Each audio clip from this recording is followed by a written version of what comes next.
Welcome to Sparks academy. இன்னைக்கு current affairs கிளாஸ்ல August 17th current affairs plus weekly recap பார்க்கலாம். So இன்னைக்கு என்ன திட்டம் லான்ச் பண்ணுறாங்க அப்படின்னா அத்திக்கடவு அவிநாசி திட்டம்.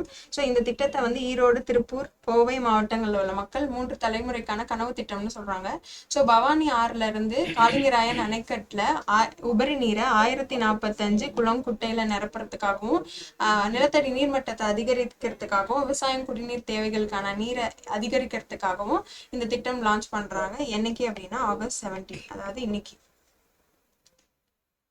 அடுத்த ஸ்டேட் நியூஸ்ல தகைசால் தமிழர் விருது யார் பெற்றிருக்காங்க அப்படின்னா குமரி அனந்தன்.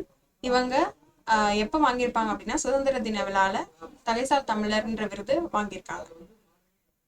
அடுத்து அக்னி ஏவுகணையின் தந்தை, அதாவது ஃபாதர் ஆஃப் அக்னி மிசைல் அப்படின்னு சொல்லப்படுற ஆர்.என். அகர்வால், அதாவது ராம் நரேன் அகர்வால் காலமாயிருப்பாரு. ஸோ இவர் ஃபாதர் ஆஃப் அக்னி மிசைல்னு சொல்லுவோம். அப்போ மிசைல் மேனன் யாரை சொல்லுவோம் அப்படின்னா டாக்டர் ஏபிஜே அப்துல் கலாம் அவர்களை சொல்லுவோம். So father of Agni missile R. N.. Agarwal. அடுத்து SSLV D3 ராக்கெட் வெற்றிகரமா விண்ணில் பாய்ந்ததுன்னு சொல்லிட்டு நியூஸ் வந்திருக்கு. என்னன்னா SSLV D3 இதுல என்ன சேட்டலைட் லான்ச் பண்ணியிருப்பாங்கன்னா எர்த் அப்சர்வேஷன் சேட்டலைட் 08, அதாவது புவி கண்காணிப்பு சேட்டலைட் EOS 08 லான்ச் பண்ணியிருப்பாங்க. எதுல வச்சு அப்படின்னா ஸ்மால் சேட்டலைட் லான்ச்சிங் வெஹிக்கிள், அதாவது SSLV D3ல எங்க இருந்து அப்படின்னா ஸ்ரீஹரிகோட்டால இருந்து லான்ச் பண்ணியிருப்பாங்க, சதீஷ் தவான் ஸ்பேஸ் சென்டர்ல இருந்து. ஸோ இந்த சேட்டலைட்டோட வெயிட் வந்து 176 கிலோகிராம். இதோட ஸ்பேன் என்னன்னா 1 year. ஸோ இதை லான்ச் பண்ணியிருப்பாங்க. இன்டர்நேஷனல் நியூஸ்ல தாய்லாந்தோட பிரதமரா யாரு ஆயிருப்பாங்க அப்படின்னா பேடோங்டான் ஷினவத்ரா ஆயிருப்பாங்க. ஸோ இவங்க யாரு அப்படின்னா ஆல்ரெடி அங்க பிரதமரா இருக்கிற தக்ஷின் ஷினவத்ராவோட பொண்ணு தான். ஸோ இவங்க தான் வந்து தாய்லாந்தோட பிரதமரா தேர்வாயிருக்காங்க. ஸோ இன்டர்நேஷனல் நியூஸ்ல வேற என்ன பார்க்குறோம் அப்படின்னா பாகிஸ்தான்ல குரங்கு அம்மை பாதிப்பு வந்திருக்கு. ஸோ இதுக்கு முன்னாடி ஆப்பிரிக்கால இருந்துச்சு. ஸோ அதை வச்சு WHO வேர்ல்ட் ஹெல்த் ஆர்கனைசேஷன் என்ன பண்ணியிருப்பாங்க அப்படின்னா மங்கி பாக்ஸை குளோபல் எமர்ஜென்சியா சொல்லியிருப்பாங்க. இதை எம்பாக்ஸ்ன்னு சொல்லுவாங்க. ஸோ இது ஒரு வைரல் டிசீஸ். இதுவும் இந்தியாவுக்கு ஸ்ப்ரெட் ஆகல, பட் பாகிஸ்தானுக்கு பாதிப்பு வந்திருக்குன்னு பார்க்குறோம். ஸோ எங்க ஃபர்ஸ்ட் மங்கி பாக்ஸ் வந்தது அப்படின்னா காங்கோல. அடுத்து ஸ்போர்ட்ஸ் நியூஸ்ல பாராலிம்பிக்ஸ்க்காக பாரிஸ்க்கு 84 வீரர்கள் போறாங்க. ஸோ அதில் ஓப்பனிங் செரிமோனியில் யார் நம்மளோட நேஷனல் ஃப்ளாகை ஹோல்ட் பண்ண போகிறாங்க அப்படின்னா சுமித் ஆண்டில். இவர் யார் அப்படின்னா ஈட்டி எறிதல் வீரர். அதே மாதிரி பாக்யஸ்ரீ ஜாதவ், இவங்க வந்து குண்டு எறிதல் வீராங்கனை. ஸோ இவங்க 2 பேரும் தான் நம்ம ஓப்பனிங் செரிமனியில் நம்ம நாட்டோட ஃப்ளாகை ஹோல்ட் பண்ண போகிறாங்க. ஸோ வீக்லி ரீகேப்ல பார்க்குறோம். ஸோ முதல்வர் மருந்தகம் திட்டம் எப்போது தொடங்கப்படும், அதாவது முதல்வர் மருந்தகம் scheme will be launched on January 15, 2025. அடுத்த வருஷம் January 15 அன்னைக்கு லான்ச் பண்ண போறாங்க. அடுத்து which corporation received the best corporation award?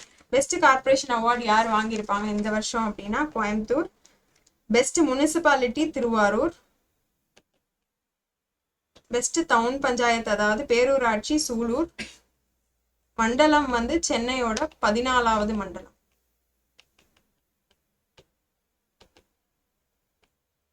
அடுத்து who received doctor APJ Abdul Kalam award 2024? APJ Abdul Kalam விருது 2024 பெற்றவர் யார் அப்படின்னு பார்த்தீங்கன்னா வீரமுத்துவேல் அவர்கள். இவர் யாருன்னா சந்திராயன் 3யோட திட்ட இயக்குனர். ஸோ சபினா என்ன அவார்டு வாங்கியிருப்பாங்க அப்படின்னா கல்பனா சாவ்லா அவார்டு வாங்கியிருப்பாங்க. குமரி அனந்தன் அவர்கள் தகைசால் தமிழர் விருது வாங்கியிருப்பாங்க. அடுத்து who received Grand Collar of the Order of Timor Leste Award? யாரு grand collar of the order of Timor லெஸ்டேன்ற அவார்டை யார் வாங்கியிருப்பாங்க அப்படின்னா திரௌபதி முர்மு அவர்கள். இவங்களுக்கு இன்னொரு அவார்டு என்ன வந்திருக்கும் அப்படின்னா companion of the order of ஃபிஜின்ற அவார்டும் வாங்கியிருப்பாங்க. அடுத்து which state launched Hathi app? Hathi ஆப்பை லான்ச் பண்ண மாநிலம் எதுன்னு கேட்டாங்கன்னா அஸ்ஸாம். ஸோ எதற்காக எலிஃபண்ட்டுக்கும் பீப்புளுக்கும் ஏதாவது கான்ஃப்ளிக்ட், அதாவது யானை வந்து ஊருக்குள்ள வந்துருச்சுனாலோ தெரிவிக்கிறதுக்காக, அரசாங்கத்திற்கு தெரிவிக்கிறதுக்காக ஒரு ஆப் லான்ச் பண்ணியிருப்பாங்க. அதான் ஹாத்தின்ற ஆப்பு. ஸோ யானைகள் தினம் எப்போ அப்படின்னா ஆகஸ்ட் 12. ஸோ மொத்த யானைகளின் எண்ணிக்கை 3063 இன்க்ரீஸ் ஆயிருக்கு. அதிக எண்ணிக்கையில யானை எங்க இருக்கு அப்படின்னா கர்நாடகாவில். அடுத்து, what is the rank of India in Paris Olympics 2024? பாரிஸ் ஒலிம்பிக்ஸ்ல இந்தியாவோட ரேங்க் என்ன அப்படின்னா 71st ரேங்க்.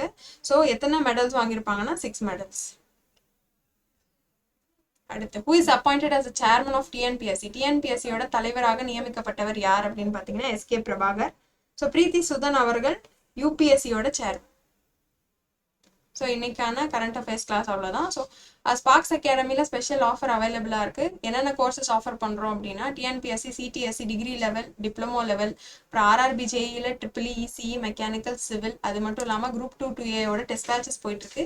ஸோ டிஎன்எஸ்பி எஸ்யூஆர்பியில் எஸ்ஐஎன் போலீஸ் கோர்சஸும் அவைலபிளாக இருக்குது. ஃப்ரீ ஆஃப்லைன் டெமோவும் அவைலபிளாக இருக்குது. ஸோ அட்மிஷன்ஸும் போயிட்டு இருக்கு. ஏதாச்சும் உங்களுக்கு குவரிஸ் இருந்துச்சுன்னா அகாடமி நம்பரை கான்டாக்ட் பண்ணுங்கள். நாளைக்கான கரண்ட் அஃபேர்ஸ் அடுத்த கிளாஸில் பார்க்கலாம். தேங்க்யூ.